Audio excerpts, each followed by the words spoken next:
Dito sa Papa Dudut Stories, ikaw ay hindi nag-iisa.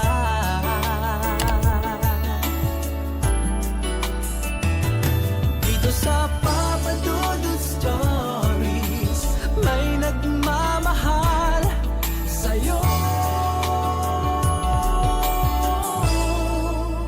Papa Dudut Stories, Papa Dudut Papa Dudut. Sa lahat po ng mga nakatutok ngayon, huwag pong kalimutan mag-like, mag-share at mag-subscribe. Maraming salamat po sa inyong lahat.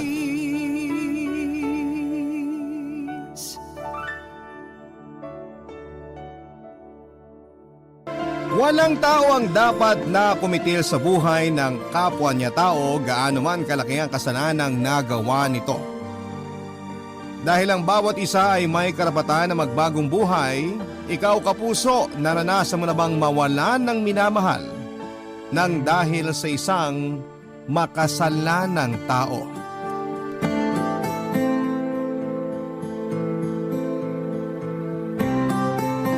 Ngayon, itago nyo na lamang po ako sa pangalang Myra, 60 years old, at isang dating manunulat sa local newspaper dito sa probinsya namin, na hindi ko na po babanggitin kung saan. Sa totoo lang, Papa Dudut, ay matagal ko na rin pong gustong sumulat dito sa inyong programa na Barangay Love Stories. Sadyang kinailangan ko lamang munang mag-ipon ng lakas ng loob para magawa at matapos itong sulat ko. At dahil alam ko na medyo sensitibo ang kwento na ibabahagi ko ngayon, ay may mga impormasyon po ako dito na sinadya kong baguhin para maproteksyonan ang aking pribadong buhay. Pagpasensyahan nyo na po kung masyadong mabibigat ang mga salitang gagamitin ko sa sulat na ito.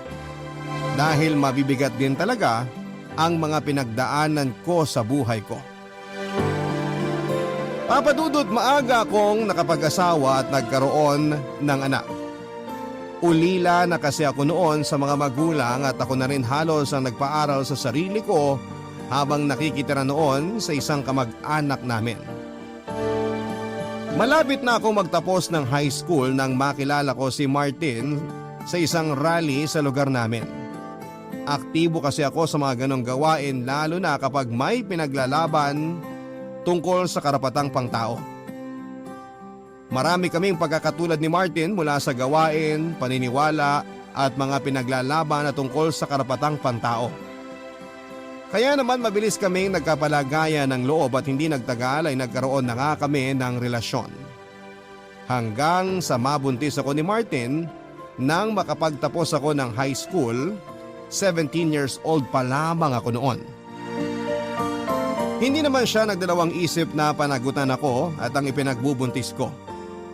Nagtrabaho na siya noon kaya nang makapanganak ako at tumungtong sa tamang edad ay nagpakasal na rin kaming dalawa. Hindi nagtagal ay nakapagtrabaho ako sa isang local newspaper bilang manunulat. Hindi pa kasi mahigpit ang pagtanggap sa mga aplikante noon, lalo na kapag may tiyaga kang matuto at may lakas ng loob. Masaya naman ang naging pagsasama namin ni Martin kahit na hindi kami gaanong nakagagaan sa buhay.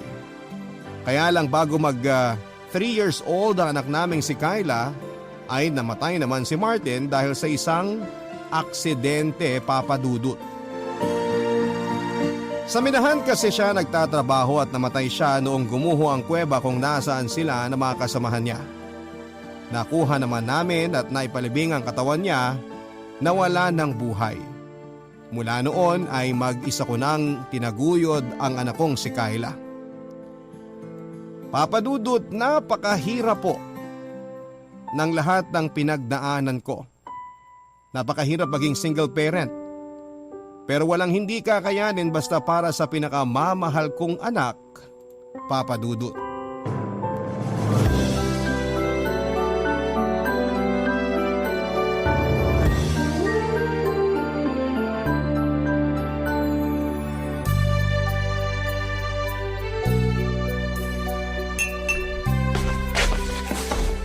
Kyla, eto nga palang saging oh.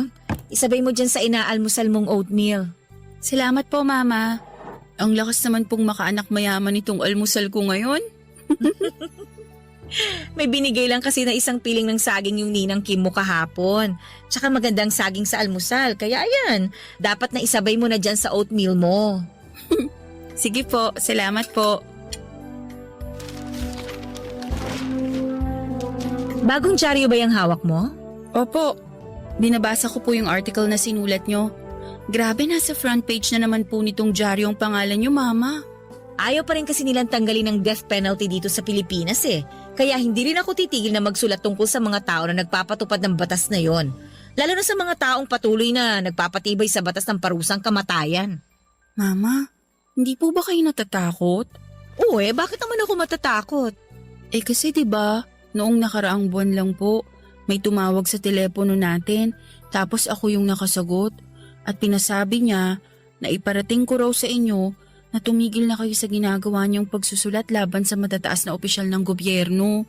Kung hindi, mapapahamak daw po ang buhay niyo. Sus! Hanggang salita lang at pananakot lang ang mga yon. Hindi nila kayang totohanin ang mga pagbabanta nila. Mama, palagi pong laman ng balita ngayon sa TV ang tungkol sa mga journalist na pinapatay. Natatakot po ako na baka dumating ang araw na totohanin ng mga nagbabanta sa inyong masamang balak nila. Huwag kang mag-alala sa akin, Kyla. Kaya ko namang ipagtanggol ang sarili ko. Kaya nga nag-aral ako ng martial arts noon para hindi ako kagad basta nalang masaktan ng ibang tao. Mahirap pa rin pong kalaban ng mga taong may masamang pakay. Hindi nyo alam kung anong mapanganib na armas ang pwedeng dala nila sa oras na lapitan nila kayo. Palagi rin naman ako may balisong sa bag ko. Hindi pa rin po sapat yun para masabi nyong ligtas ang buhay nyo, Mama. Ano bang gusto mong gawin ko, anak? Hindi po ba kayo pwedeng humanap na lang ng ibang trabaho? O kaya mag-focus na lang kayo sa maliit yung negosyo na manukan para hindi na po nalalagay sa panganib ang buhay nyo. At para wala na po kayong natatanggap ng mga death threat. Ay, Kyla, matagal ko naman nang ipinaliwanag sa iyong tungkol sa trabaho ko, di ba? Hindi ko ginagawa to ng dahil lang sa pera. Ito yung nasimula namin ng papa mo. Magkasintahan pa lang kami, palagi na naming pinaglalaban at ipinagtatanggol ang karapatang pangtao. At ito yung tungkulin na hindi ko pwedeng basta nalang talikuran at kalimutan. Kahit po ang buhay niyong malagay sa panganib? Oo, kasi kung hindi ko gagawin to, sino na lang ang magiging boses ng mga taong gustong magbagong buhay pero pinagkakaitan ng pag-asa? Sino ang magtatanggol sa mga inosenteng tao na nakulong at nakapila sa parusang kamatayan? Pero 'di ba, hindi naman po lahat ng nakakulong sa bilangguan inosente. Yung iba po sa kanila, may kasalanan talagang nagawa sa batas. Kahit sinong tao pa ang makasalanan, lahat sila may karapatan na magbagong buhay. At yun ang karapatan na hindi ako mapapagod na ipaglaban sa maraming tao. Kaya wag mo kong masyadong alalahanin, Kyla. Kaya kong sarili ko. Ay, sige po, Mama. Basta mag-iingat po kayo palagi ha, lalo na sa mga taong kinakalaban ninyo. Papadudot, bukod sa pagsusulat sa dyaryo ay may maliit din po akong negosyo na manukan sa lugar namin. Nasimulan namin yon noong nabubuhay pa ang asawa kong si Martin at sa awa ng Diyos ay hindi naman yun nalugi at medyo napalago ko pa kahit napapaano. Kaya naman napag-aaral ko noon sa magandang university ang anak kong si Kyla. Nakasanayan ko na rin makatanggap noon ng mga death threat lalo na kapag lumalabas sa headline ng dyaryo ang sinusulat kong news article. Madalas kasi ay may kasamang patama at masasamang salita ang sinusulat ko laban sa mga matataas na opisyal ng gobyerno. Miyembro rin kasi ako ng samahan na ipinaglalaban ng karapatang pantao. At isa sa mga pinakaaktibo pagdating sa pag-aralin lalo na kapag may bilanggo na naman na nasentensyahan ng parusang kamatayan. Naniniwala kasi ako, Papa Dudut, na lahat ng tao ay kayang magbago. Lahat tayo ay may karapatan na magbagong buhay. Kaya hindi yon dapat na ipinagdadamot sa kanino man. Pero nang dahil nga sa parusang kamatayan na yon ay nagiging maikli ang buhay ng tao. At yung mga minsang nagkasala na gustong maituwid ang kanilang landas ay hindi na nabibigyan pa ng chance na magkaroon sana ng maayos at bagong buhay. Papadudot, walang sino man sa atin ang may karapatan na kumitil ng buhay ng isang tao. Makapangyarihan man siya o mataas ang tungkulin dito sa ating bansa. Tanging poong may kapal lamang ang pwedeng magparusa sa mga taong makasalanan, Papadudot.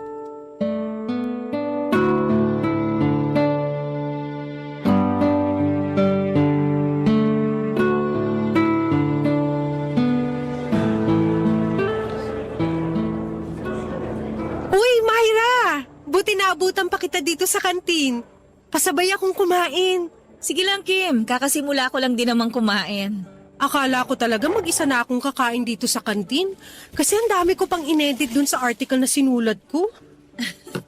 Hindi mo kasi tinapos kagad eh. Natambakan din kasi ako ng trabaho. Uy, pero napansin ko na parang good mood si Boss Mel kanina sa meeting, ah. Oo nga eh. Napansin ko rin yun. Hindi nakakunot yung noo niya tapos hindi rin nagtataas ng boses. At minsan lang mangyari yun sa mga meeting natin. Sabi nga ng ibang kaopisina natin, pinaglihi yata ang mukha niya sa sama ng loob. Kaya palagi siyang parang galit kapag nagpapamiting. Pero kanina ha, ang liwanag ng mukha niya. Piling ko dahil yun sa sinulat mo na nasa headline ng dyaryo natin nung nakaraang linggo. Pinag-usapan kasi talaga yun, tsaka naging mabenta ang dyaryo ng araw na yun. Mabuti talaga at nagawa mong ma-interview yung pamilya ng huling preso na nabigyan ng death penalty. Oo, alam mo naman kung gaano ako kasipag pagdating sa pangungumbinsi sa mga tao na gusto kong makausap. Kaya nga bilib ako sa'yo. Sinubukan ko rin kasi silang puntahan at kausapin pero ang sabi nila, ayaw nila magpa-interview kasi nga malaking tao yung nagsampa ng kaso sa kanila. Kaya hindi ko rin sila tinigilang kumbinsihin na magpa-interview sa akin. Lalo na si Mrs. Eloisa, yung asawa ng preso na si Mario. Kasi alam ko na kailangan na marinig ng ibang tao ang boses nila. Kailangan na malaman ng ibang tao na gusto nang magbagong buhay ng asawa niya. Eh di ba may kasalanan naman talaga sa batas yung asawa ni Mrs. Eloisa? Oo, pero hindi naman sinasadya ni Mario na mapatay yung hino-hold up niya ng gabi na yun. May sakit lang ang anak nila at kailangan nila ng pera. Isa pa, nalaman ko na drug addict at may kasong child abuse pala yung napatay ni Mario na si Kenneth. Na-dismiss lang kagad ang kaso nun ni Kenneth kasi marami silang pera. Kita mo yung pagkakaiba nilang dalawa? Masyadong mabigat yung parusang kamatayan para kay Mario at hindi yun makatao, Kim. Sa bagay, sabi mo nga lahat ng tao dapat binibigyan ng pagkakataon na makapagbagong buhay. Kasi lahat ng tao kayang magbago kung gugustuhin nila. At walang sino man sa atin ang may karapatan na tanggalan sila ng pagkakataon na magawa ang bagay na yun. Pero sa totoo lang, Myra, medyo nakakatakot yung ginagawa mo. Bakit? Wala naman akong kasinungalingan na nilalagay dun sa mga sinusulat kong article ah. Lahat ng sinulat ko dun, lalo na yung tungkol sa kaso ni Mario, totoong sinabi ni Mrs. Eloisa at ng iba pang mga kamag-anak niya. Pero may mga salita ka kasing binitawan doon na medyo mabigat. Lalo na't malaking tao nga ang naging kalaban ng pamilya ni na Mrs. Eloisa. Hindi naman hinarang ni na Boss Mel yung article ko na yon. Kaya sa tingin ko, walang problema sa sinulat ko. Sa bagay, natuwa pa nga sila eh. Pero napansin ko na palaging malaking tao nagiging topic ng article mo. Hindi ka ba talaga natatakot sa ginagawa mo? Matatakot lang ako kapag hindi totoo yung mga sinusulat ko sa article ko. Kasi alam ko na pwede nila akong idemanda kapag nag-imbento ako ng kwento. Pero dahil lahat ng yun ay totoo, walang dahilan para matakot ako. Maraming tao sa media ngayon ang pinag-iinitan at ginagawa ng masama. Kaya konting relax lang sana pagdating sa trabaho natin. Huwag mo masyadong seryosohin at dibdibin para hindi ka mapahamak. Hay naku Kim, basta ipaglalaban ko ang alam kong tama pagdating sa karapatang pangtao. Papadudot, hindi lang ang anak kong si Kyla ang nagwo-worry sa ginagawa ko sa trabaho ko. Kung hindi pati na rin ang mga kaibigan, kamag-anak at iba ko pang mga katrabaho. Masyado ko na raw kasing dinidibdib ang trabaho ko na pwede raw ikapahamak ng buhay ko. Kaya lang kasi ayoko talaga yung ginagawa ng matataas na opisyal noon patungkol sa death penalty. Ayoko nang tinatanggalan nila ng karapatan na magbagong buhay ang mga taong minsang naligaw ng landas. Nandun ako sa nagkamali talaga sila o nakagawa ng kasalanan. Pero tao pa rin ba ang dapat na magpataw ng parusang kamatayan sa kanila? Tao pa rin ba ang dapat na kumitil sa buhay ng isang tao rin? Hindi na tama yon para sa akin, Papa Dudut. Hindi natin dapat na ipinagkakait sa iba ang karapatan at pag-asa na pwede pa silang magbagong buhay. Kagaya na nga lamang noong isinulat ko ang news article tungkol sa isang presong nabigyan ng death penalty na si Mario. Yun ang kanyang unang kaso ng pang-hold up at pagpatay. Anak ng isang politiko ang napatay niya na isa rin namang drug addict at may kaso pa ng child abuse na na-dismiss kaagad dahil sa malaking pera na meron sila. Bakit ang drug addict na rapist pero mayaman ay nabibigyan ng pagkakataon na magbagong buhay? Ang mga kwento ng pag-ibig, kwento ng buhay at kwento ng pag-asa. Nasa Spotify na, Barangay Love Stories. Pakinggan kahit kailan, kahit saan. Barangay Love Stories sa Spotify. Kinig na, kabarangay! Papa Dudut, hindi naman talaga ako takot na mapahamak o mapatay basta alam ko na tama ang ipinaglalaban ko. Kung may kinakatakutan man ako ng panahon na yon ay ang mapahamak ang nag-iisa at pinakamamahal kong anak na si Kayla. Kaya naman palagi ko rin siyang pinapaalalahanan na mag-ingat kapag hindi niya ako kasama. Marami pa akong naisulat na mabibigat na article noon, Papa Dudut. Ilang death threats na rin ang natanggap ko. Hanggang sa mangyari na nga ang kinakatakutan ng mga taong malalapit sa buhay ko. Nakasakay ako noon sa taxi at ipit kami sa traffic. Nang may isang lalaki na may sombrero at may panyong nakatakip sa kalahati ng kanyang mukha ang lumapit sa may tapat ng bintana ng upuan ko. At nagpaputok ng dalawa mula sa baril na hawak niya. Yon ang huli kong natatandaan bago ako nagising na nasa loob na ako ng isang kwarto sa ospital. Tumama sa may balikat ko at napli sa leeg ang bala ng baril na pinaputok sa akin ng taong hindi ko na nakilala, Papa Dudut.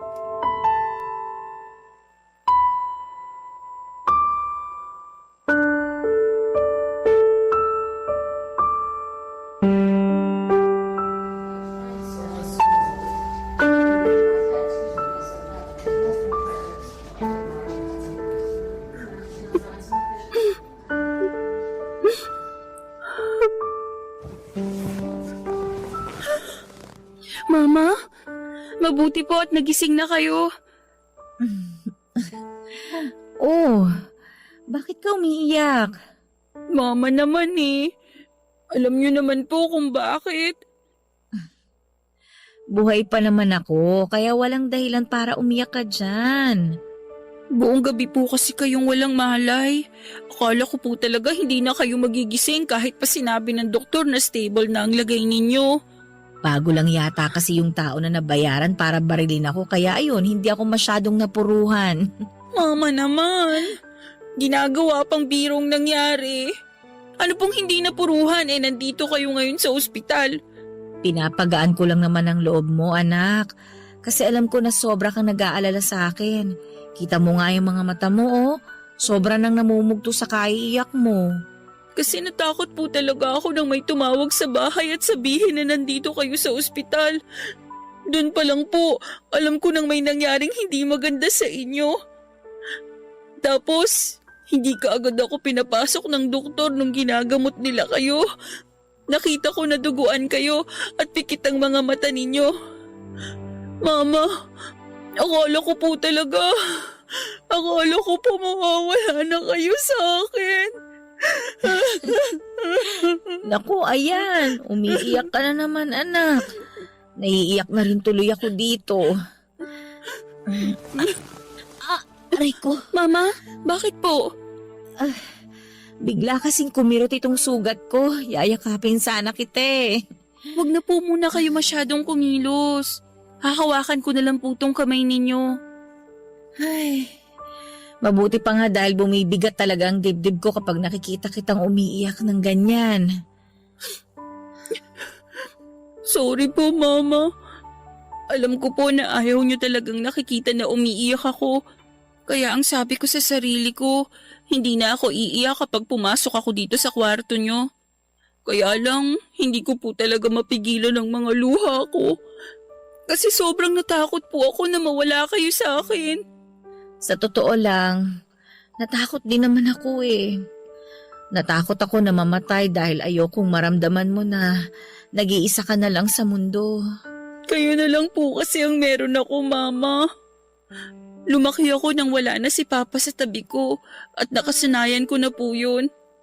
Pero hindi ko alam kung magagawa ko pa yun kapag kayo naman po ang nawala sa akin. Mama, pwede po bang mag-iba na lang kayo ng trabaho? Anak, hindi pwede. Bakit po? Kasi naniniwala ako na kaya ako naligtas ngayon para maipagpatuloy ko pa lalo ang trabaho kong ito. Hindi pwedeng mabawasan ang mga taong kagaya ko na nagtatrabaho at nagtatanggol sa maliliit na tao. Kailangan pa nila ako sa trabahong to, anak. Pero kailangan ko rin po kayo, Mama. Ayoko na po kasi talaga kayong mapahamak. Hindi na mangyayari ulit to. Pangako ko yan sa'yo. Dodoblihin ko yung agimat na palagi kong dala para maprotektahan ako. Mama naman eh. Ginagawa na namang biro ang lahat.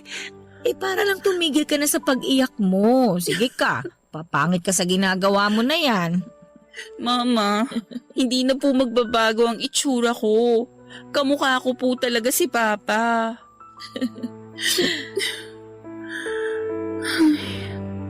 Mukhang hindi ko na po talaga mababago ang isip niyo. Pero sana po, Mama, mas ingatan niyo po ang sarili ninyo ngayon. Kasi hindi ko po talaga kakayanin kapag may nangyari pa ulit na masama sa inyo.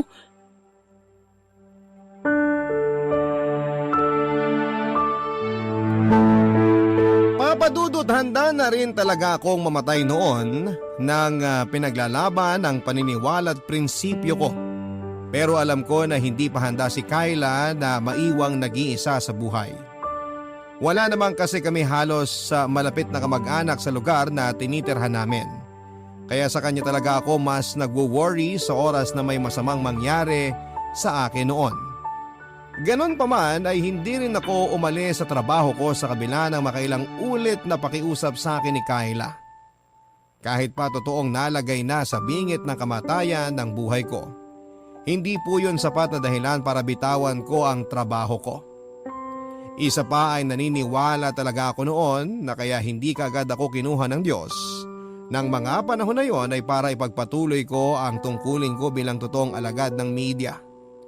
Hindi ako nagpapakabayani, sadyang alam ko lang na may mga tao na kailangan ng isang kagaya ko na matapang at handang isugal ang buhay ko para maging boses nila, Papa Dudut.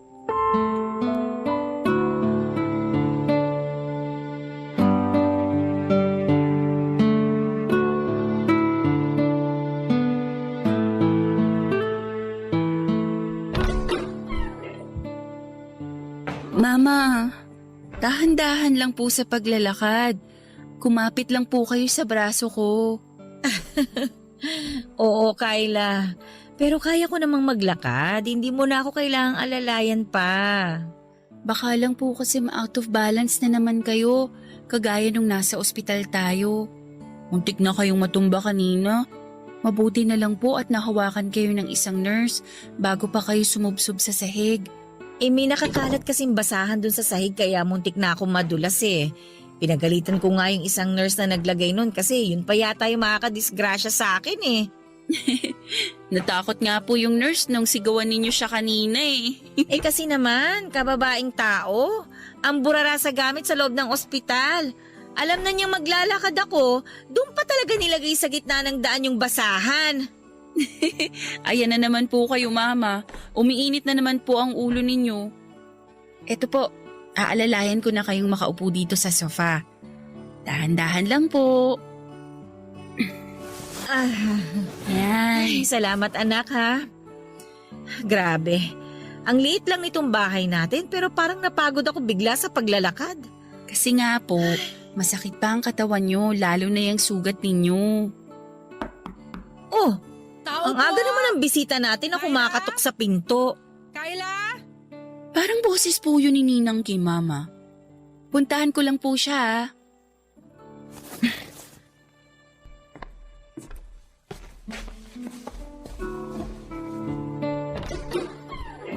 Sabi na kayo po yan, Ninang Kim eh. Mano po? Kaawaan ka ng Diyos. Mabuti pala at dito na ako dumiretso sa bahay niyo at hindi na sa ospital. Wala na rin pala akong aabutan doon kung sakali. Maaga rin po kasi kami talagang umalis doon ni Mama. Pasok po kayo. Salamat.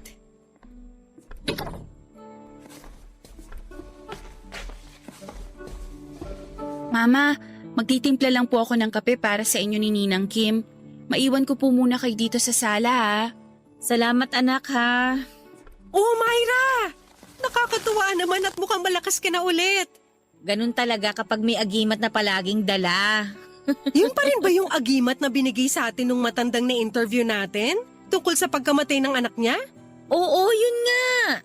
Nako, sayang at naitapong ko na yung sa akin. Ilang taon na rin kasi ang nakalipas mula nung makuha natin yon. Effective pala talaga. Pero matanong ko lang, may lead na raw ba ang mga pulis sa kung sinong nag-utos na barilin ka? Kagaya ng inaasahan ko, wala pa rin. Hindi nga rin ako umaasa na mahuhuli pa yung mastermind dito eh. O kahit man lang yung lalaki nagtangkang tumapo sa buhay ko. Sa dinami-rami ng masasamang nangyayari dito sa bansa natin, uunahin pa ba naman ng mga pulis yung sakin? Eh sino ba naman ako, 'di ba? Isang hamak na taga-media lang naman ako. Pero hindi ka ba natatakot na baka balikan ka pa rin ng taong yun? Natatakot, syempre. Eh pero ano magagawa ko kung nakatakda na talaga akong mamatay? Mapipigilan ba natin yon? O at least, mawala man ako sa mundong ito, sigurado naman ako na marami akong natulungan at naipaglaban ng mga tao. Grabe, iba talaga yung prinsipyo at katapangan mo, Myra. Ano ka ba? Pare-pareho lang naman tayong taga-media na matatapang. Pero Kim, may pabor sana akong hihilingin sa'yo. Ano yun? Nag-aalala kasi ako sa anak kong si Kayla. Siya talagang mas iniisip ko sa tuwing malalagay sa panganib ang buhay ko. Kaya kung hindi man ako palaring makaligtas ulit sa susunod na may magtangka sa buhay ko, ikaw na sanang bahala sa anak ko ha. Huwag mo sana siyang pababayaan. Papadudot mula na mangyari ang pagkakaligtas ko sa nagtangka ng masama sa buhay ko ay unti-unti ko nang na-realize noon na hindi na talaga biro ang pinasok kong trabaho at ang pakikipaglaban ko sa paniniwala ko. Naging sunod-sunuran din noon sa balita naging sunod-sunod din noon ng balita ang tungkol sa mga journalist na pinapatay dito sa lugar namin o kahit sa iba pang mga bayan. May mga nakakaligtas na kagaya ko pero karamihan ay talagang nasasawi ang buhay. Pakiramdam ko tuloy noon ay palaging may nakaabang sa akin sa labas ng bahay namin. O kaya ay may nagmamatsyag sa akin sa labas ng opisina. Hindi ko alam kung napaparanoid lamang ako pero palagi kong nararamdaman noon na hindi na talaga ligtas ang buhay ko. Kaya naman bago pa man may masamang mangyari sa akin noon ay pinagplanuhan ko na mga bagay o tao na maiiwan ko kung sakali man na mamatay ako, Papadudut. Kasama na nga sa mga plano ko noon ay yung nag-iisang anak ko na si Kayla.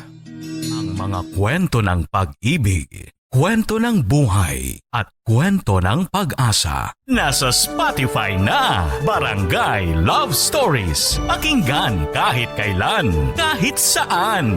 Barangay Love Stories sa Spotify. Kinig na, kabarangay!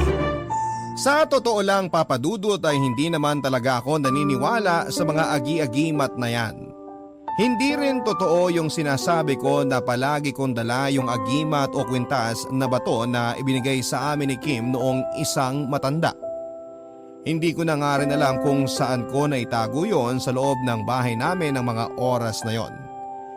Ginagamit ko lang na biro ang agimat na yon para maipakita ko sa ibang tao na naniniwala ko na hindi kaagad ako mamamatay. Pero doble ingat na rin talaga ako noon, lalo na sa mga taong kinakausap ko. Nagsusulat pa rin po ako ng patungkol sa mga matataas na taong nananamantala ng mahihina o mahihirap. Patuloy pa rin po ako sa pakikipaglaban sa karapatang pangtao. Kasi kung hindi ko gagawin yon, para saan pa na nadugtungan ng buhay ko.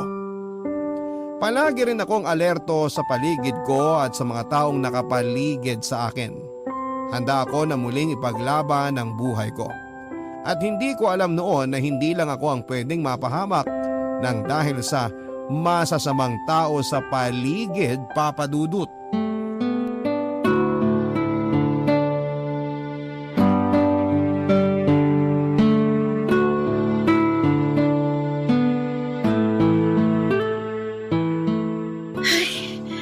Nasaan na kaya si Kyla? Anong oras na pero hanggang ngayon wala pa rin siya dito sa bahay. Ay, si Kyla na siguro yung kumakatok sa pinto.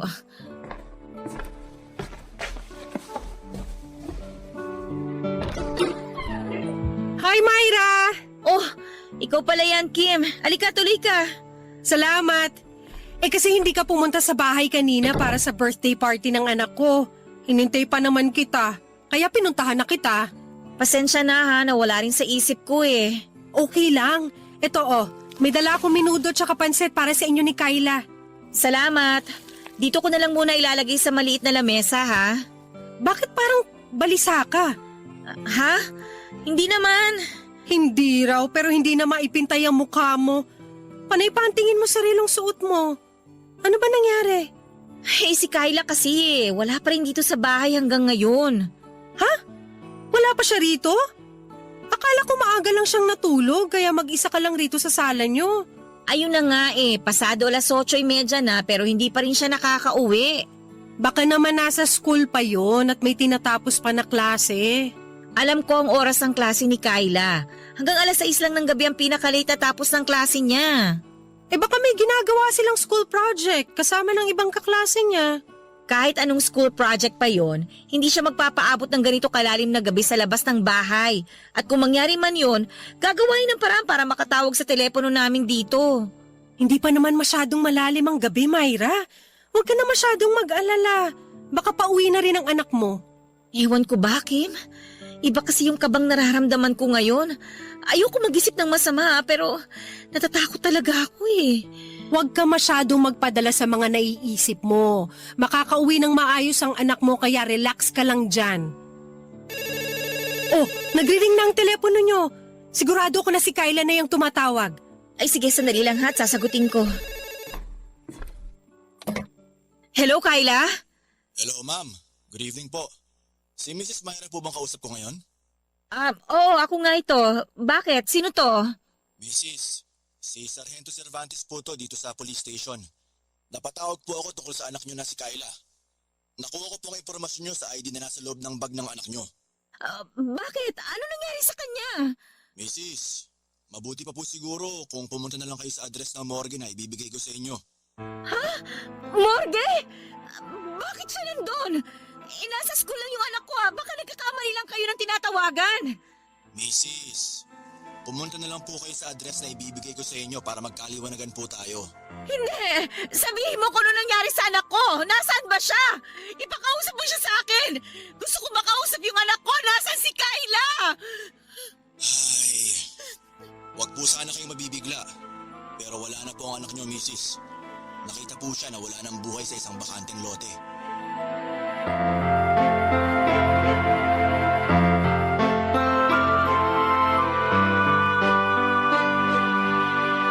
Kaagad na nang hina ang buong katawan ko nang marinig ko ang sinabi ng boses ng lalaki sa kabilang linya sa telepono, Papa Dudut. Pinilit kong hindi maniwala sa sinasabi niya dahil alam ko na malaki ang posibilidad na nagkakamali lamang sila. Sigurado ako na hindi ang anak kong si Kyla ang tinutukoy nila na nakitang katawan sa bakanteng lote at sigurado ako na buhay pa ang anak ko. Mabuti na lamang, Papa Dudut, kasama ko noon sa bahay si Kim dahil baka tuluyan na akong nawala ng malay sa kakaiyak kung mag-isa lamang ako. Hindi naman siya nagdalawang isip na samahan ako sa address na ibinigay sa akin ng kausap kong pulis sa telepono. Sa isang morgue yon na hindi kalayuan mula sa amin. Nang makarating kami doon at makapasok sa loob ay mas dumoble ang panginginig ng katawan ko nang makita ko ang katawan na natatakpan ng puting tela at medyo maduming kumot, Papa Dudut.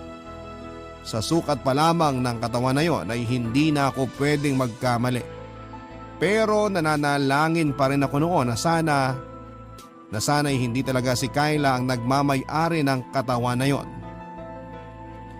Hanggang sa halos panawa na ako ng ulirat na pilit kong pinigilan nang tanggalin na ang kumot at tuluyang bumungad sa akin ang mukha ng pinakamamahal kong anak. Awang-awa ko sa sinapit at itsura ng anak ko, Papa Dudut. Duguan ang ulo niya na parabang ilang beses na pinukpok. Bugbog din ang mukha niya, punit ang blusa niya at may ilang saksak sa tagiliran at wala na siyang suot na pang-ibaba. Grabe yon, Papa Dudut. Para bang nararamdaman ko ang hirap na pinagdaanan niya noon bago siya binawian ng buhay, bago siya patayin ng demonyong nagsamantala sa kanya. Sinabi sa akin ng pulis noon na may lead na sila kung sino ang gumawa noon sa anak ko. Isang tricycle driver na bagong laya mula sa kulungan dahil sa nauna niyang kaso na may kinalaman sa droga at pangmumolestya. At sa pangalawang araw ng burol ng anak ko ay tinawagan ako ng pulis para ipalam sa akin na nahuli na nila ang drug addict na namantala at kumitil sa buhay ng anak kong si Kyla, Papa Dudut.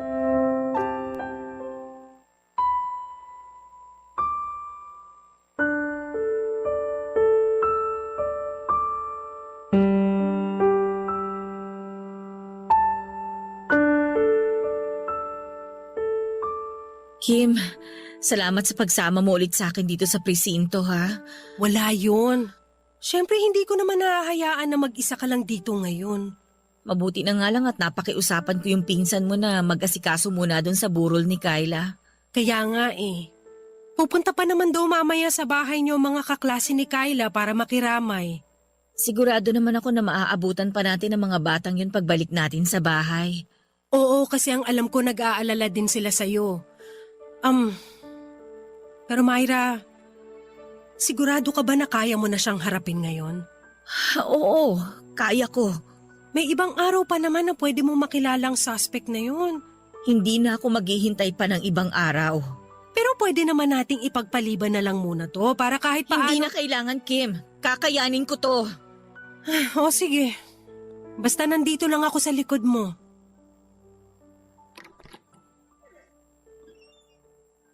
Mrs., nandito na po ang suspect. Siya po ang gumawa ng krimen sa anak niyo.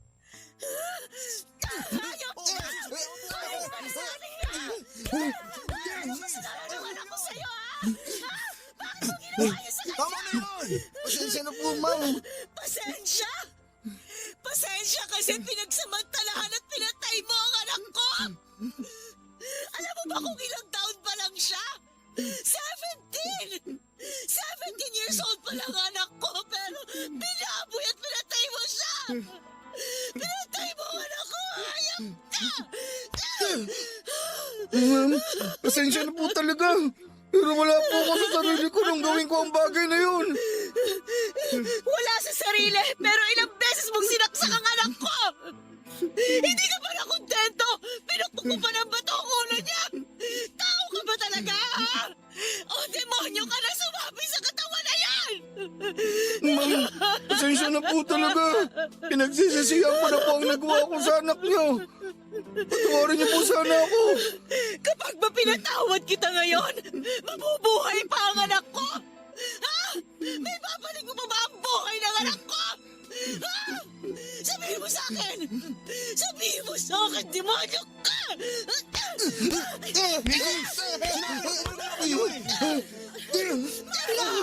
Alam ko mahirap pero kailangan mo kalmahin ang sarili mo! Kaya ko ang sarili ko! At ikaw walang yaka!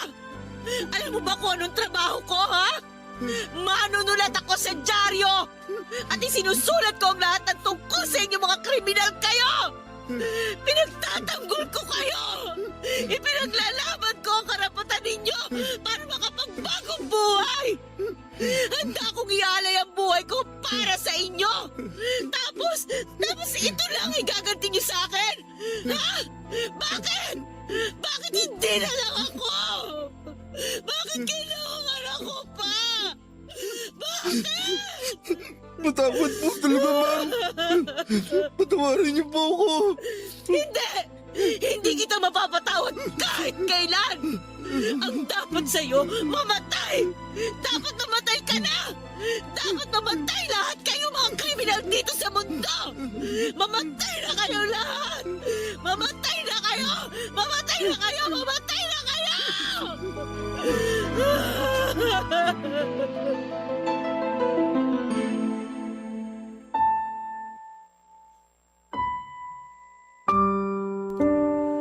Papadudot, muli ko pang nasampal ang lalaking nagsamantala at pumaslang sa anak kong si Kayla. Nasundan pa yon ng pagsabunot ko sa kanya bago ako tuluyang hinila ni Kim at ng isa pang pulis. At sa pagbitaw ng mga kamay nila sa dalawang braso ko ay tuluyan na akong napaluhod, Papadudot. Niyakap ko ang sarili ko habang walang tigil sa pagmumura, pag-iyak at pagtatanong. Bakit? Bakit kailangang maranasan yun ni Kayla at bakit si Kayla pa ang kailangan na mawala sa akin? Bakit ang anak ko pa? Sobrang sakit, Papadudot, lalo na sa part na nalaman ko na nakulong na pala ang lalaking yon noong una pa lamang at nabigyan ng pagkakataon na makalaya at makapagbagong buhay. Ang ibig sabihin, kasama siya sa mga taong pinaglaban ko. Yung mga taong nagkamali at naligaw ng landas pero dapat na bigyan ng pagkakataon na magbagong buhay. Kasama siya sa mga taong pinaniwalaan ko noon na kayang magbago pero sinayang niya lamang ang effort ko ng pakikipaglaban para sa kanila. Sinayang niya ang chance na ibinigay ko sa kanya at ng mga opisyal at ng iba pang mga tao para makapagbagong buhay siya. Bumalik siya sa paggamit ng ipinagbabawal na gamot at pananakit ng mga tao. At siguro kung hindi siya nakalaya noong una ay baka buhay pa ang anak kong si Kayla hanggang sa ngayon. Sa totoo lang, Papadudot, alam ko malaking kasalanan sa Diyos pero gustong gusto ko talaga siyang patayin ng mga oras na yon. Gusto kong iparana sa kanya ang hirap na dinanas ng anak kong si Kayla sa mga kamay niya. Pero syempre wala naman akong kapangyarihan at lakas ng loob na gawin yon. Kaya wala akong nagawa kung hindi ang ipaubaya sa batas ang nangyari kay Kayla. 2 linggo po ang nakalipas mula nang mailibing si Kayla at bago pa man magsimula ang paglilitis sa kaso na para sa kanya ay nabalitaan ko na lamang na nagtangkang tumakas ang sospek sa pagpatay sa anak ko kasama ang ilan sa mga nasa preso. Napatay po sa engkwentro ng pagtakas at pakikipag-agawa ng baril ang mga preso na yon kasama na ang pumatay kay Kayla, Papadudot. Gusto ko talaga siyang makita na naghihirap sa loob ng bilangguan pero aaminin ko na natuwa na rin po ako nang malaman ko ang nangyari sa kanya dahil ang isang kagaya niya ay hindi na dapat pang pinatatagal ang buhay sa mundong ito. Siguro nga, Papadudot, lahat tayo ay pwedeng magbago pero hindi lahat ng masasamang tao ay pinapahalagahan ng chance na ibinibigay sa kanila para magbagong buhay. Naniniwala kasi talaga ako noon na wala tayong karapatan na ilagay ang hatol na kamatayan sa ating mga kamay. Pero ano bang karapatan ng mga drug addict na pumatay? Wala rin naman, hindi ba?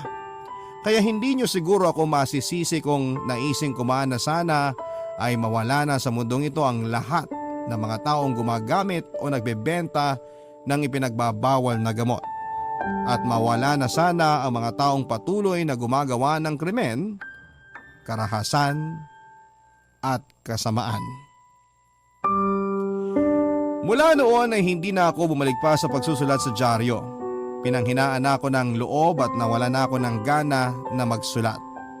Muntik na ring mawala ng direksyon ng buhay ko at mabuti na lamang at nandyan palagi ang kaibigan kong si Kim para damayan ako sa mga oras na gusto ko nang sumunod kay Kayla at kay Martin. Mahigit 25 taon na po ang nakakalipas mula nang mangyari ang lahat ng ito, Papadudot. at sa tuwing makakapanood ako sa balita na tungkol sa mga kriminal na natatagpuang patay ay hindi ko po mapigilan ang sarili ko na matuwa. Dahil naniniwala ako na kailangan na silang ubusin sa mundong ito. Siguro po ay maraming kabarangay natin ang hindi natutuwa sa mga salitang binibitawan ko ngayon dito sa sulat ko. Pero sa isang kagaya ko na minsang naging boses at tagapagtanggol ng mga kriminal na nawala ng anak ng dahil din sa mga kriminal, ay hindi niyo naman po siguro ako masisisi kung maghinanakit man ako sa mga kagaya nila. Dahil hindi ako magdurusa ng ganito katagal kung hindi dahil sa mga taong gumawa ng krimen sa mundong ito. At dito ko na rin po tinatapos ang inyong forever kapuso at kabarangay, Myra. Ang buhay ay maiwaga, laging may lungkot at saya. Sa Papa Dudut Stories, laging may karamay ka.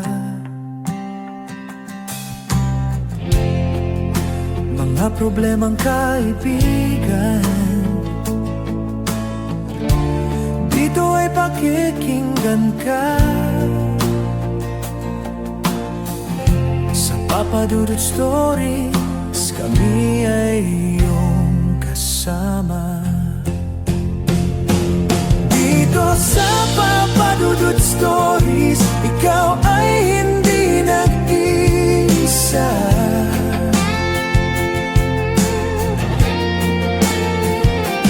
Dito sa Papa Dudut Stories, may nagmamahal sa'yo.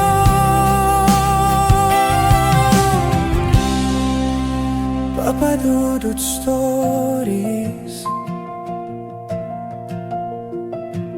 Papa Dudut Stories, Papa Dudut Stories.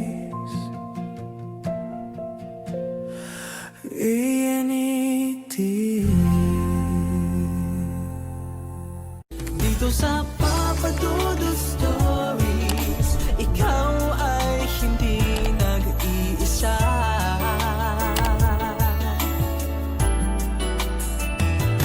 Dito sa Papa Dudut Stories, may nagmamahal sa'yo. Papa Dudut Stories, Papa Dudut Sa lahat po ng mga nakatutok ngayon, huwag pong kalimutan mag-like, mag-share at mag-subscribe. Maraming salamat po sa inyong lahat.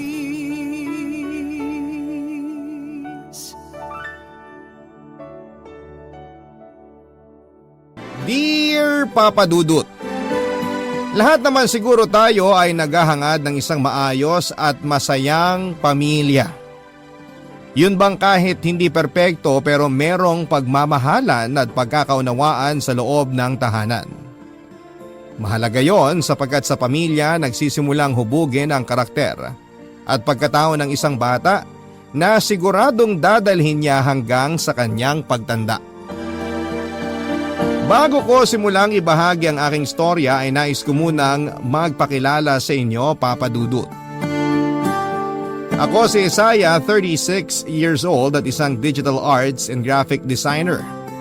Pero noong araw ay nagtatrabaho rin ako bilang isang call center agent sa Makati at doon ko nakilala ang wife kong si Linda. Sa kasalukuyan ay meron na kaming isang anak na lalaki at sa kabila ng pandemyang pinagdaraanan ng mundo ay magkasama at magkatulong kami ng misis kong itaguyod ang aming maliit na pamilya. Papa Dudut, 8 years ago ay na-diagnose ako na may PTSD or Post-Traumatic Stress Disorder. Nagsimula yon sa pamilyang kinalakhan ko. Bata pa lamang ako ay nakakaranas na ako na bugbugin, maltratuhin ang sarili kong ama. Oo, isang abusive person ang tatay Hector ko. Bukod sa akin ay malimit din niyang sinasaktan ang nanay Miranda ko. Lalo na kapag nagtatalo sila tungkol sa pera o mga bisyo ni tatay. Bukod po sa pamimisikal ay minumura at hinihiya rin kami mag-ina ni tatay, at sa murang edad na 17 years old ay walang araw sa buhay ko na hindi ko hiniling sa Diyos na sana'y pinanganak na lamang ako sa ibang pamilya o hindi na lang sana ako isinilang pa.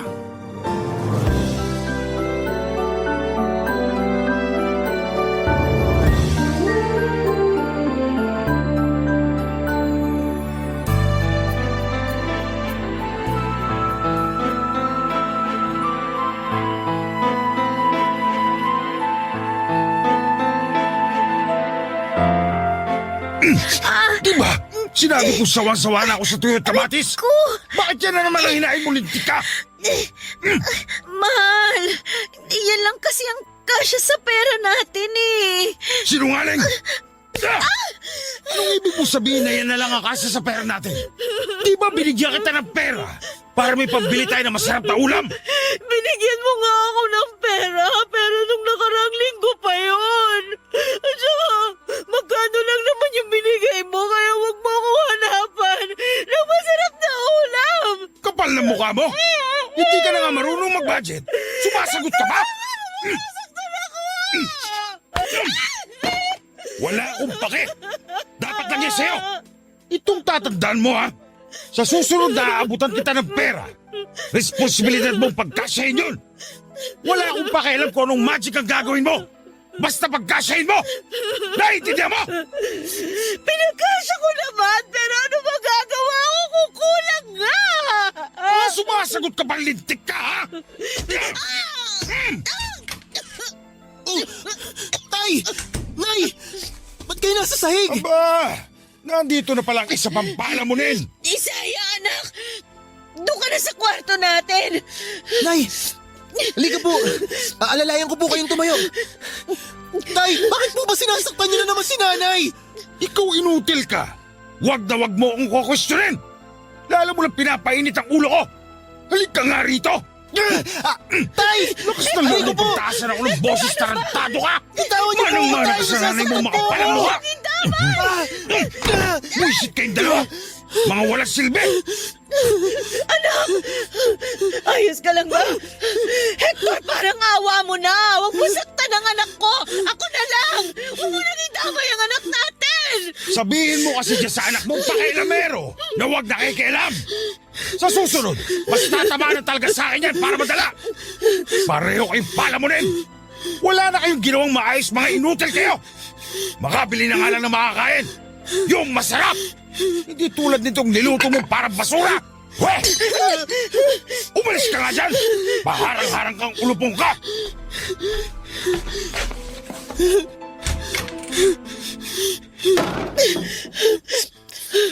Isaya, anak, umalis ng tatay mo. Sana. Nay! Bakit po hindi na lang natin iwan si tatay? Tinan niyo, ang dami niyo na namang pasa at sugat. Anak, hindi ko kayang iwan ng tatay mo dahil mahal ko siya. Tsaka, ayos lang naman ako eh, kahit na madalas niya akong saktan. Nay, ano po bang pinagsasabi niyong mahal niyo pa rin si tatay? Hindi niyo po ba nakikita kung gaano siya kasamang tao?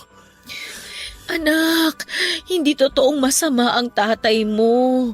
Mainit lang ang ulo niya kasi hindi masarap yung ulam na niluto ko eh. Kasalanan ko yun. Kaya dapat lang naman talaga na saktan niya ako kasi nagkamali ako eh. Nay, ano ba naman po kayo? Naiintindihan niyo po ba yung mga pinagsasabi niyo? Maniwala ka, anak. Mabait ang tatay mo. Tsaka alam ko na mahal niya ako katulad ng pagmamahal ko sa kanya. Kaya huwag mo na ulit sasabihin sa akin na iwan siya, ha? Dahil hindi mangyayari yun, anak. Itinadhana kami ng tatay mo na magsama habang buhay sa hirap at sa ginhawa. Dahil yun ang sinumpaan namin noon sa simbahan. Alam mo anak, tandang-tanda ko pa nung ikinasal kami. Yun yung pinakamasayang sandali ng buhay ko.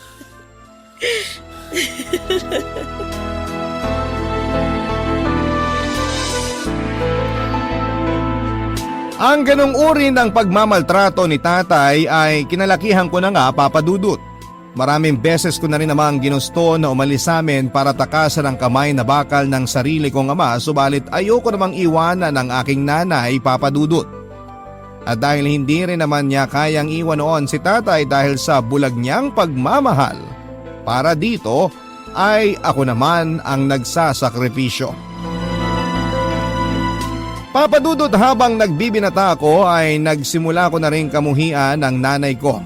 Maraming beses ko siyang kwestiyon noon kung bakit niya hinahayaang tratuhin siya ng ganon ni tatay. Ang paulit-ulit lamang niyang ikinakatwiran ay mahal niya ito at hindi niya kayang iwanan. Nang tanungin ko siya kung ako ba na anak niya ay mahal din niya, tanging paghingi lamang ng tawad ang naitugon niya sa akin. Doon ako nagsimulang manlamig sa sarili kong ina. Hanggang isang araw noong 20 anyos na ako ay nadatnan ko na lamang na bumubula ang bibig ng nanay Miranda ko at katabi ng bangkay niya ang walang lamang bote ng panlason sa daga at iba pang mga peste.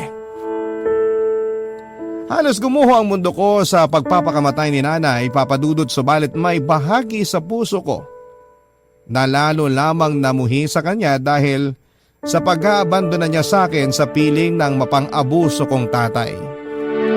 At hindi nga ako nagkamali dahil simula noon ay ako na ang naging sentro ng pangbubugbog ng sarili kong ama.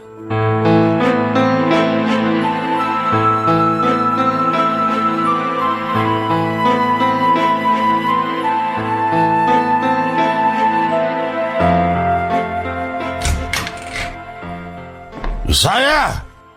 Isaya, nasan kang peste ka? Ay, tay! Bakit po?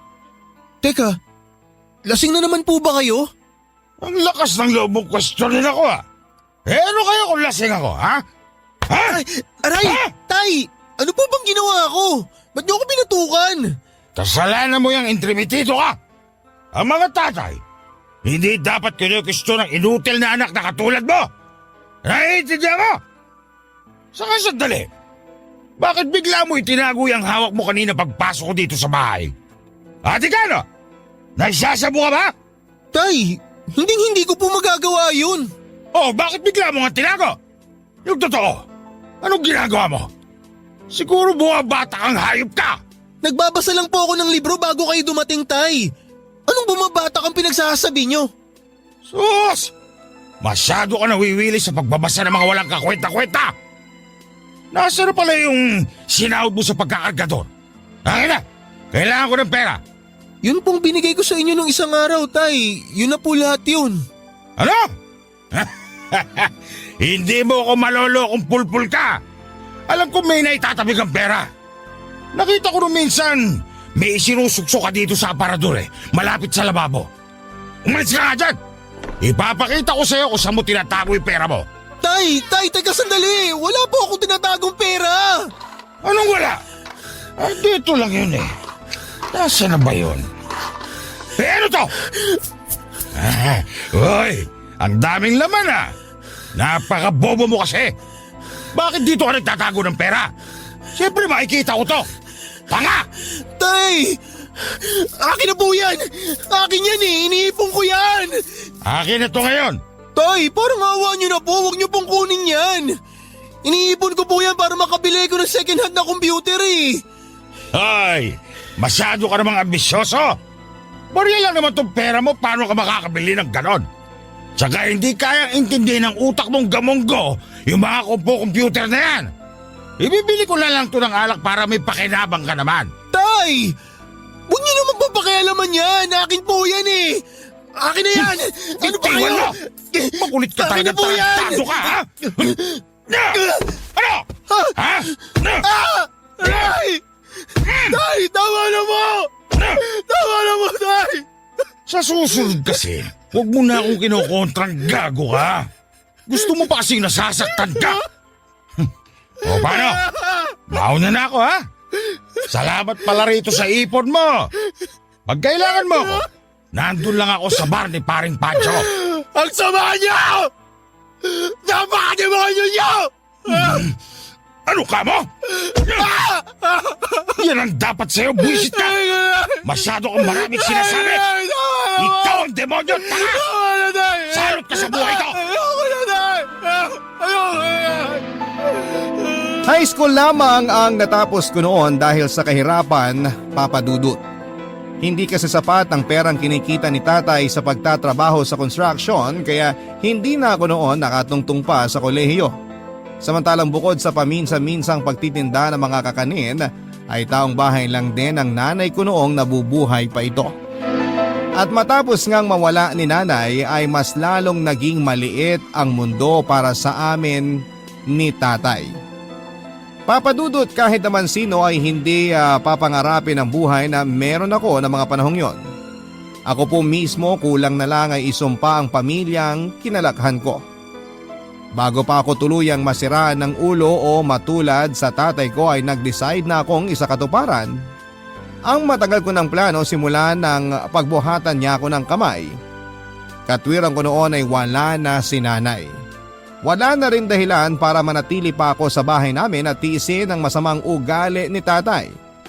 Kaya naman kesa tapusin ang sarili kong buhay, naisip kong lumayas na lang sa amin noon, Papa Dudut. Ang mga kwento ng pag-ibig, kwento ng buhay at kwento ng pag-asa. Nasa Spotify na, Barangay Love Stories. Pakinggan kahit kailan, kahit saan. Barangay Love Stories sa Spotify. Kinig na, kabarangay!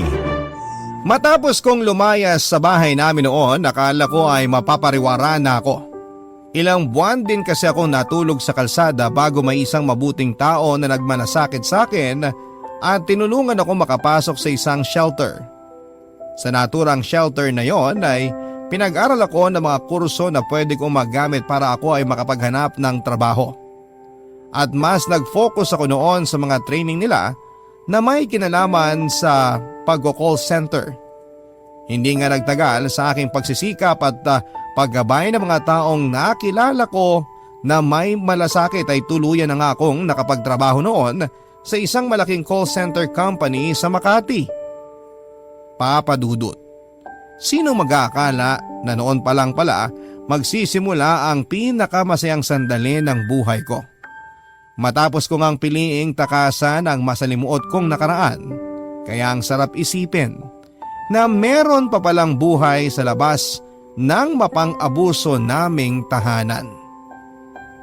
Nagsikap ako noon sa pagtatrabaho at ang malaking bahagi ng sweldo ko ay inilalaan ko sa shelter na tumulong sa akin upang marami pa silang kabataang katulad ko na matulungan din. Samantala sa naturang kumpanya rin na aking pinagtrabahuhan ay nakilala ko naman si Linda. Kapwa ko siya agent, maganda, matalino at punong-puno ng pagmamahal ang pagkatao ni Linda. Hindi nagtagal ay niligawan ko siya at sinagot naman niya ako. Tumagal ng 6 taon ang relasyon namin at pagkatapos nga ay nag-propose na ako ng kasal sa kanya. Bagay na hindi rin naman niya tinanggihan. At pagkalipas lang ng 1 taon matapos kong mag-propose ay kinasal na nga kami, Papa Dudut.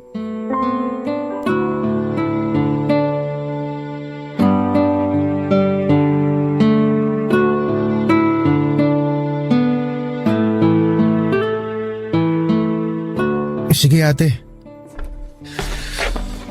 Ay. Oh, ang lalim nun ah. May problema ba? Sino yung kausap mo? Pinsan ko. Si Ate Geraldine. Anong sabi? Mabuti na lang daw nakuha niya number ko. Matagal na raw niya akong kinokontak. May sinabi siya sa akin tungkol sa tatay ko. Tatay mo? Bakit? Anong nangyari? Bale, tumawag sa akin si Ate Geraldine para sabihin na hindi na raw niya kayang alagaan si tatay sa kanila. Kasi may pamilya siyang dapat na mas iniintindi. Ako daw dapat ang gumagawa ng pag-aalaga kay tatay kasi ako yung anak. Nabanggit niya rin na paralisado na si tatay mula sa bewang pababa. Naaksidente daw si tatay. Nahulog mula sa scaffolding na tinutungtungan niya sa construction site. Napasama raw ang bagsak niya kaya naparalisa. Nako, paano na yan, mahal? Kawawa naman ang tatay mo. Mahal. Alam kong responsibilidad ko yun bilang anak. Kaso, kapag kinupkup ko siya, syempre dito siya tutuloy sa atin. Ayos lang ba yun sa'yo? Ano ka ba? Siyempre ayos lang sa akin yun, no? Malaki naman tong bahay na napundar natin. May ekstrang kwarto para sa tatay mo. Saka naiintindihan ko naman ang pinsan mo. Mahirap talaga para sa kanya na alagaan ang tatay mo, lalo kung may sarili siyang pamilyang iniintindi. Kaya tama lang na kunin mo ang tatay mo para maalagaan mo siya dito. Sa palagay mo ba, kaya ko na makita at makasama ang tatay ko sa isang bubong? Mahal, alam kong may hindi kayo pagkakaunawaan ng tatay Hector mo noon.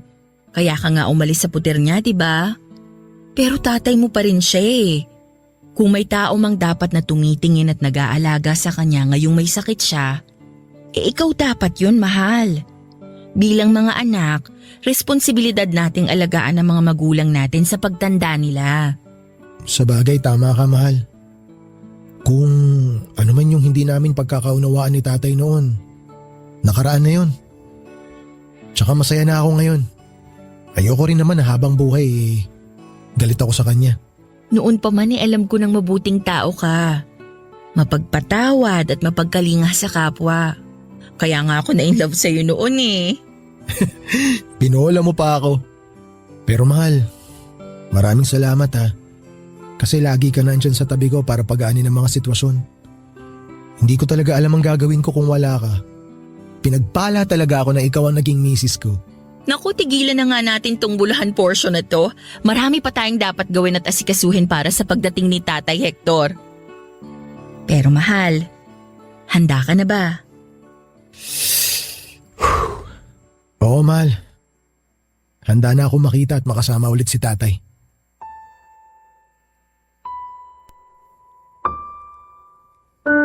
Sa kabila ng pinagdadaanan ko ay natutunan ko sa shelter kung saan ako noon nanatili ang tungkol sa konsepto ng pagpapatawad.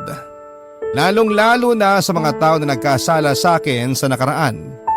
Kaya nga sinubukan ko ring patawarin noon si nanay dahil sa ginawa niya sa aking pag-iwan sa poder ni tatay nang tapusin niya ang sarili niyang buhay. At aaminin ko na mas gumaan ang dibdib ko dahil nabawasan kahit papaano ang mga dinadala ko noon. Kung tutuusin, kahit na masakit ang nangyari sa nanay ko, ay naging dahilan naman yon para mailigtas ko ang sarili ko mula sa aking tatay. At hindi mas magiging maayos ang estado ng buhay ko ngayon kung hindi rin yon nangyari. Kaya nga totoo na nangyayari ang mga bagay dahil may rason. Papadudot ng may kasal nga kami ni Linda ay pareho naming desisyon na huwag munang magkaroon ng anak ng panahon na yon. Dahil gusto muna naming i-enjoy ang buhay namin bilang mag-asawa. Pero matapos ngang dumating ang balita tungkol sa aking tatay at sinang-ayun na naman ng aking misis, ang pagkupkup namin sa kanya para mas maalagaan ay doon na rin nagsimula ang pagbabalik ng mga alaala sa aking isipan tungkol sa kung paano ako bugbugin at saktan noon ni tatay. Walang sandali sa loob ng 7 taon na nagdaan na hindi ko kinukumbinse at tinuturuan ng aking sarili na patawarin ang sarili kong ama mula sa pagkakasala niya sa akin. Ang akala ko, papadudot, ay nagtagumpay na ako. Natuluyan ko na nga siyang napatawad, subalit matapos niyang lumipat at tumira noon sa amin ay nagbalik lamang ang lahat ng masasama niyang ginawa sa akin. Dahilan para mag-breakdown ako.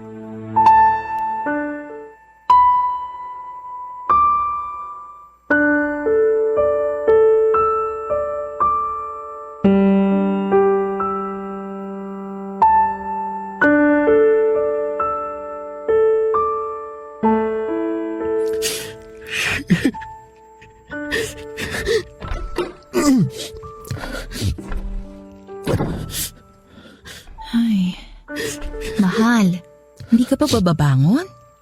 Wala ka bang pasok sa trabaho ngayon? Hala, na paano ka? Uy, mahal, bakit ka umiiyak? Mahal, akala ko handa na ako eh. Pero nung makita ko siya ulit, bumalik lahat ng mga masasamang alaala. Pero mahal, okay ka naman nung mga nakaraan ah. Pinipilit ko lang maging okay. Sa totoo lang natatakot ako. Ni ayokong lumabas ng kwarto. Kasi tuwing nakikita ko si tatay, naiisip ko may hawak siyang pamalo tapos iahataw niya sa akin. Kaya nga nandito lang ako sa kwarto eh. Ayokong lumabas kasi makikita niya ako. Natatakot ako. Natatakot ako lumabas, mahal. Mahal, paralisado na ang tatay mo. Hindi na siya nakakapaglakad.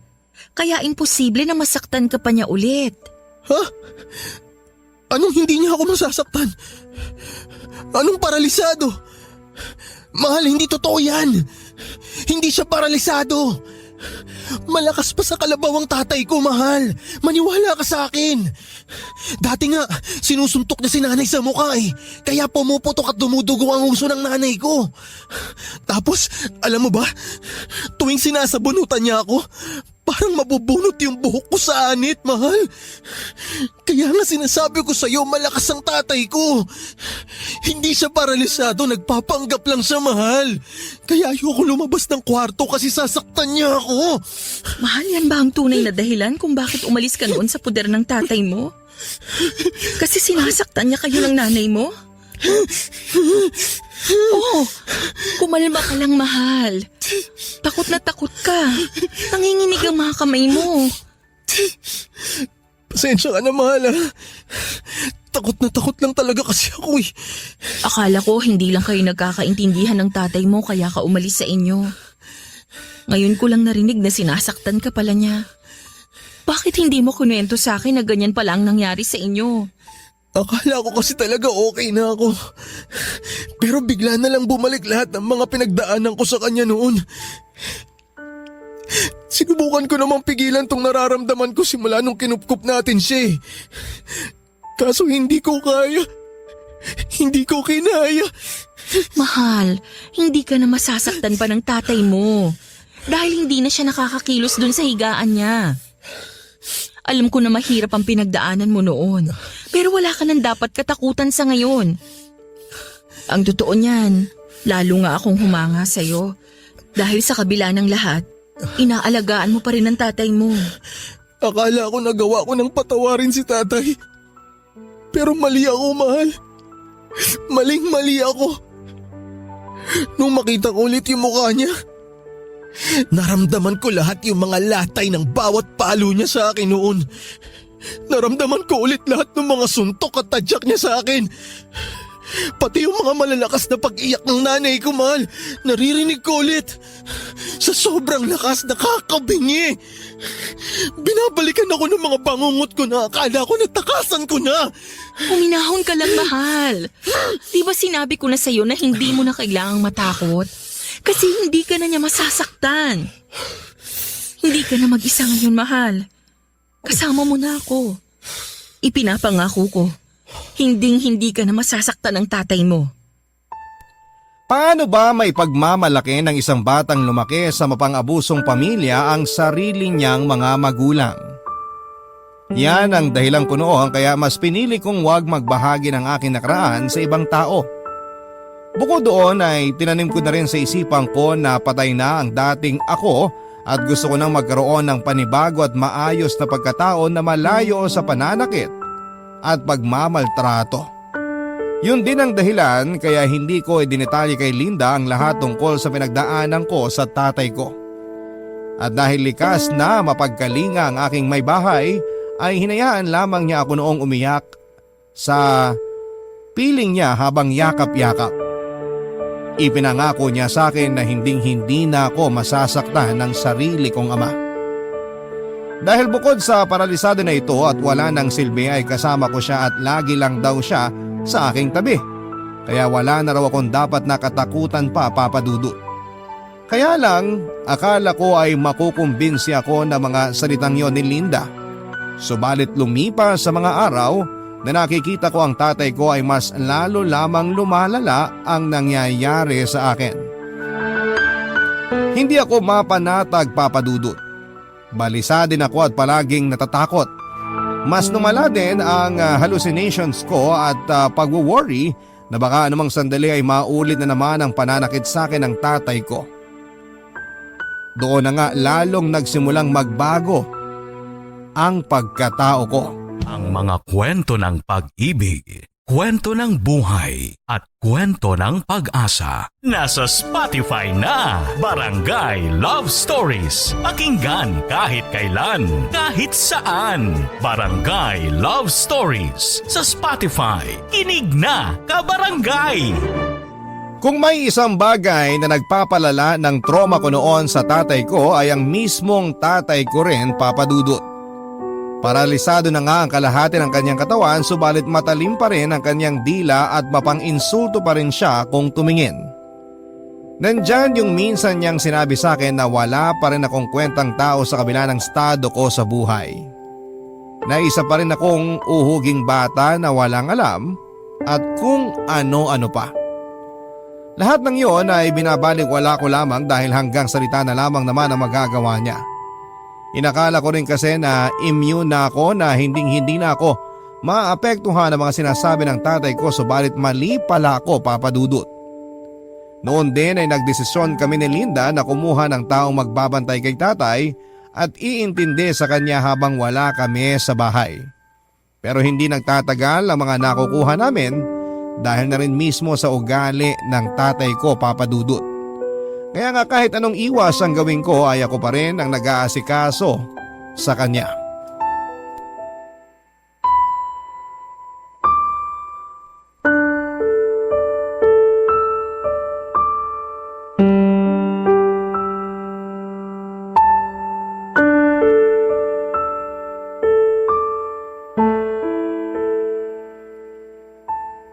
Ay, Tay! Kailangan nyo na pong inumin tong gamot nyo. Sinabi nga ayoko niyan. Hindi ka ba makaintindi? Kahit kailan talaga napakabobo mo. Para naman to sa inyo eh. Alam mo, kahit laklakin ko ang lahat ng mga gamot na yan, hindi na ako gagaling. Kaya ano pang silbi kung iinumin ko yan? Iwan mo na nga lang ako. Naiirita lang ako sa'yo eh. Istorbo kasi panunood ko ng TV. Tay, wag na matigas ang ulo nyo. Inumin nyo na to. Oh, Ayoko nga! Ilayo mo nga yung kamay mo sa inumin akin. nyo na. Uy! Kayo na nga tong iniintindi, kayo pa nagmamalaki. Napakawalang utang na loob nyo. Sinabi ko ba sa'yong intindihin mo ako? Sinabi ko ba na asikasuhin mo ako? Alam mo, ayos na ako nun kina Geraldine eh. Kung bakit kasi kinuha ko mo ako doon, buwisit ka! Hoy! Para sabihin ko sa'yo, sa totoo lang, masayang masaya ako nung naglayas ka. Ano sabi mo? Masayang masaya ka pa? Ha? Wala ka talagang konsensya? Hindi ka man lang nag-alala para sa anak mong demonyo ka? At bakit ako mag-aalala sa'yo? Matagal ko na kayang gustong idispatsa ka sa bahay at buhay ko. Mabuti na lang nakapag-isip ka rin ng matino at ikaw na ang kusang umalis. Ang totoo niyan, akala ko patay ka na. Pero biruin mo yon, buhay ka pa palang lintik ka. Lakas din ang swerte mo, no? Ako naman ang minamalas kasi nakita ko pa yung pagbumukha mo. Napakawalang hiya mo talagang matanda ka eh, no? Ha? Ha? Anong gagawin mo? Sasaktan mo ako? Sa bagay, yan lang naman ang kaya mo eh. Ang manakit ng paralisado. Hindi ka na talaga nagbago. Kahit kailan, kampon ka talaga ni Satanas. Wala ka talaga kahit nakatiting na respeto sa sarili mong anak eh, no? No? Bitiwan mo kung hayop ka! Bitiwan mo ako huwag sabi! ka pumiglas! Bakit? Kinakabahan ka na ba? Ha? Kinakabahan ka ba? Nasasaktan kita? Oh, ano, natatakot ka? Natatakot ka na ngayong matanda ka na at paralisado ka na, hindi ka na makalaban? Ha? Kinakabahan ka kasi inutil ka na? Ha? Nag-aalala ka na babawian na kita sa lahat ng mga pananakit mo sa amin ni nanay noon? Ha? Walang hiya ka! Bastos! Walang modo! Ikaw ang walang modo! Hayop ka talaga! Ganito mo na ako itrato porket hindi na ako makalaban! Kung alam ko lang na magiging ganyan kapag tanda mo, sana nung bata ka pa lang, biniti na kita patiwarik! Sana nga pinatay nyo na lang ako noon! Sana nga! Para hindi ko na naranasan ang lahat ng pang-aabuso ninyo! Ano? Masakit ba? Ha? Masakit ba na hindi mo kayang lumaban? Ha? Masakit ba na maging inutil? Ha? Ano? Mahal, tingin mo yan! Ano? Ano ba ginagawa mo? Tarantado ka! Mo siyang saktan! Kumalma ka lang. Tingnan mo. Mukhang hindi naman nasaktan yung demonyong yan eh. Alam mo mahal, kahit nahampasin ko pa ng tubo yung tuhod niyan, hindi niya na mararamdaman. Bakit? Kasi manhid na yan eh. Manhid yung kalahati ng katawan niyan. Tsaka inuutil yung gagong yan. Sandali. Parang maganda yun ah. Tuluyan na kaya kitang lumpuhing tarantado ka. No? Total, hindi mo naman mararamdaman yung sakit kasi nga paralisado ka na eh, di ba? Ano? Ha? Ano? Simulan ko na ba? Ha? Patayin mo na lang ako! Talagang papatayin kita! Isaya, sabing tumigil ka na! Sandali! Dugo ba yan? Mahal! Nagdudugo ang paa ni tatay! Saan yan galing? Teka nga! Bakit may mga bubog dito? Eh paano? Tinabig ng inutil na yan yung baso kanina! Siya ang gumawa niyan sa sarili niya! Siya na nga itong inaasikaso kanina eh! Siya pa itong maarte! Buti nga natapakan niya lang yung bubog eh! Buti hindi ko pinakain sa kanya! Sinabing tumigil ka na! Ano ba? Gusto mo bang maging katulad ng tatay mo? Please, mahal, tama na, okay? Hindi ka na masasaktan ng tatay mo kaya wag mo na rin siyang saktan. Huwag ka nang gumanti. Pasensya ka na, mahal. Hindi ko sinasadya. Hindi ko napigilan yung sarili ko. Sorry. Pasensya ka na. Mag-usap tayo mamaya. Pero sa ngayon, tulungan mo muna akong linisin ang sugat ni tatay. Tay, please, huwag na pong matigas ang ulo ninyo. Huwag niyo na pong pahirapan ang anak niyo. Sobra-sobra ng paghihirap niya sa inyo noon. Parang awa niyo na, umayos na po kayo. Matapos nga ang tagpong yon ay binanggit ko sa misis ko na pinagsisisihan kong nakipag-ugnayan pa ako ulit sa tatay ko dahil sa kabila ng kondisyon niya ay hindi pa rin siya nagbabago. At mukhang hindi na talaga siya magbabago at kahit kailan ay hindi na rin mararanasan pang mahalin ang sarili kong ama o kahit magkaroon man lang ng father figure ay hindi ko po mararanasan. At bukod doon ay lalong lumala ang pag-iisip ko ng hindi maganda na baka isang araw ay magkatotoo ang sinabi sa akin noon ni tatay. Na dahil anak niya ako at nananalaytay sa ugat ko ang dugo niya ay tiyak na hindi rin ako naiiba sa kanya. Na kahit na anong gawin kong pilit na magpakabuti ay darating din ang araw na mas hihigitan ko pa raw ang sungay niya. Papadudot, takot na takot ako noon at labis na naapektuhan ang buong sistema ko. Madalas ako noong nagkukulong na lamang sa kwarto para lang wag kong makita o makasalamuha ang tatay ko dahilan para hustong mag-alala sa akin ang misis ko. Doon na rin niya na isipan na kausapin ang malalapit naming kamag-anak na hindi nga magandang ideya ang pagkupkup namin sa tatay ko at kung maaari ay ilipat na lamang ang pag-aalaga nito sa kanila. Tutulong na lamang kami sa mga gastusin ng mga pangangailangan at gamutan ni tatay. Pero hindi yon nangyari dahil ilang linggo lang ang lumipas mula ng aming malalang engkwentro ay inatake naman sa puso si tatay habang natutulog dahilan para hindi na siya magising at tuluyan ang sumakabilang buhay. Ang pangyayaring yon ang naging mitya upang tuluyan akong malugmok, papadudot. At kahit na matapos ilibing noon si tatay ay wala pa rin akong kagana-gana sa buhay at mga bagay na dati kong ginagawa.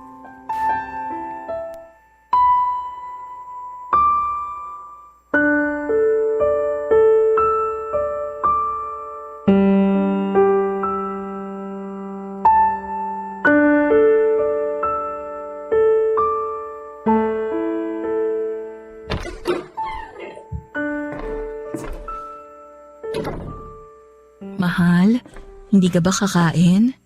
Handa na ang hapunan.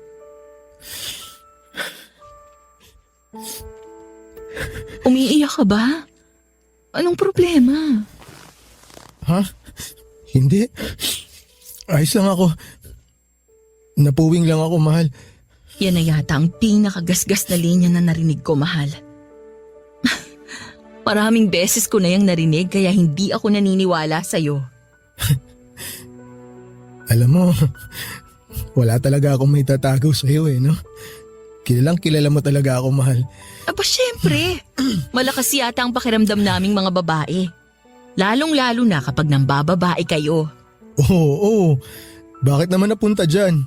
Grabe ka naman sa akin. Never naman ako ng babae. Ano ka ba? Biro lang yun.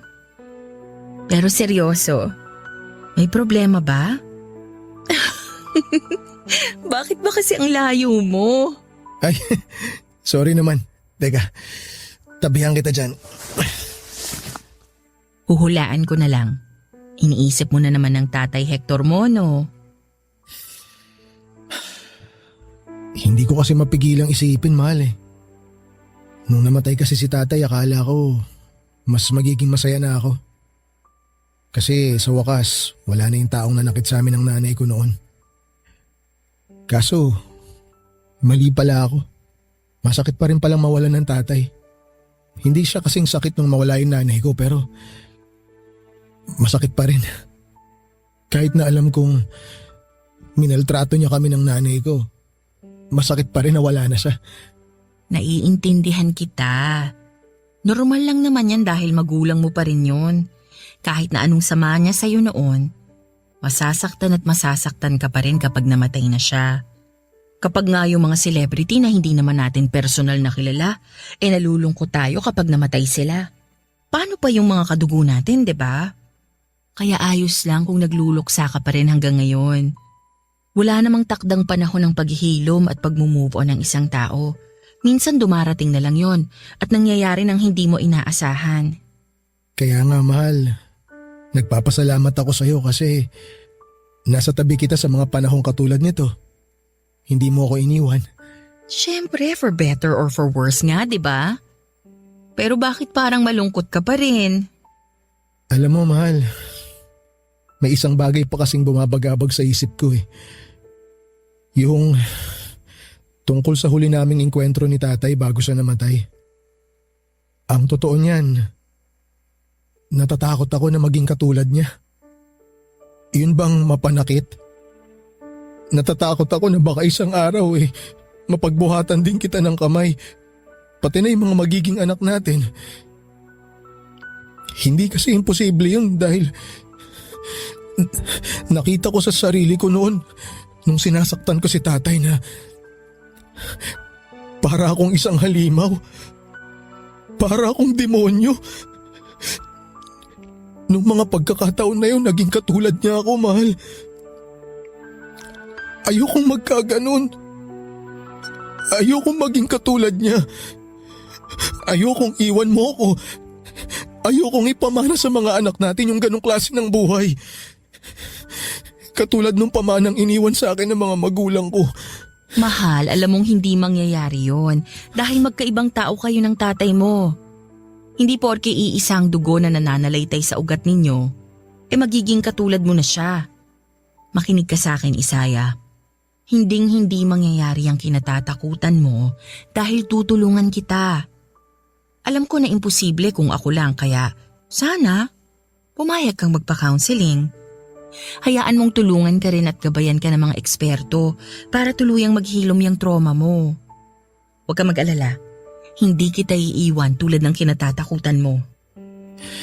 Alam mo, sa totoo lang, hindi ko alam kung anong nagawa kong mabuti nung nakaraang buhay ko para ibigay ka ng Diyos sa akin, mahal. Hindi lahat ng tao lumalaking may role model. Yung iba, lumalaki kasama yung mga tao na ayaw nilang tularan pag tumanda na sila. Katulad mo, ikaw na mismong nagtanggal sa sistema mo ng hindi magandang ugali na akala mo minana mo sa tatay mo. Kaya naman proud na proud ako sa'yo. Alam mo yan, di ba? Kaya huwag ka na masyadong mag-alala dahil magiging maayos din ang lahat. Papadudot, malaking bagay sa akin na nasa tabi ko lamang ang may bahay kong si Linda para samahan ako sa madidilim na sandali ng buhay ko. Dahil kung wala siya, siguradong maraming beses na akong naligaw. Kung tutuusin ay tama naman siya nang sabihin niyang magkaibang tao kami ni Tatay Hector. At yun nga ang pinanghahawakan ko hanggang sa ngayon. Matapos ang pag-uusap namin yon ay nagpakonsulta nga kami sa eksperto at doon ko nga nalaman na may PTSD ako. Pero sa tulong at pananatili ni Linda sa aking tabi, habang nagka-counseling ako ay unti-unti na akong nakakaalpas sa madilim at nakakatroma kong nakaraan. Hindi na rin po ako madalas bangungutin sa gabi at hindi na rin po ako masyadong nagwo-worry na baka isang araw ay magbalik si tatay para manakit muli. Siyang tunay na malaking dagok para sa isang bata, ang pamilyang kanyang kinalakhan. Kung paano siya tratuhin at kausapin ang kanyang mga magulang o kung sino mang miyembro ng kanilang pamilya ang siyang huhubog sa pagkatao niya pag lumaki na siya. Kaya nga po mahalaga na punuin natin ng pagkalinga at pagmamahala ng ating tahanan upang yon ang maipamana natin sa ating mga anak. Papadudot, maraming salamat po sakaling mapili po ninyong itampok ang kwento ng buhay ko at sana'y mayroong mga kabarangay natin ang na-inspire sa akin. More power po sa Barangay Love Stories at mabuhay tayong lahat. Ang inyong forever kapuso at kabarangay, Isaya. Ang buhay ay mahiwaga, laging may lungkot at saya. Sa Papadudot Stories, laging may karamay ka. Mga problemang kaibigan, dito ay pakikinggan ka. Sa Papadudot Stories, kami ay iyong kasama. Dito sa Papadudot Stories, ikaw ay hindi nag-iisa.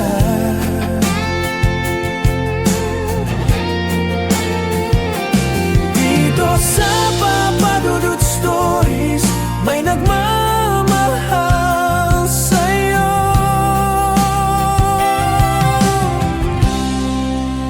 Papadudot Stories, Papadudot Stories,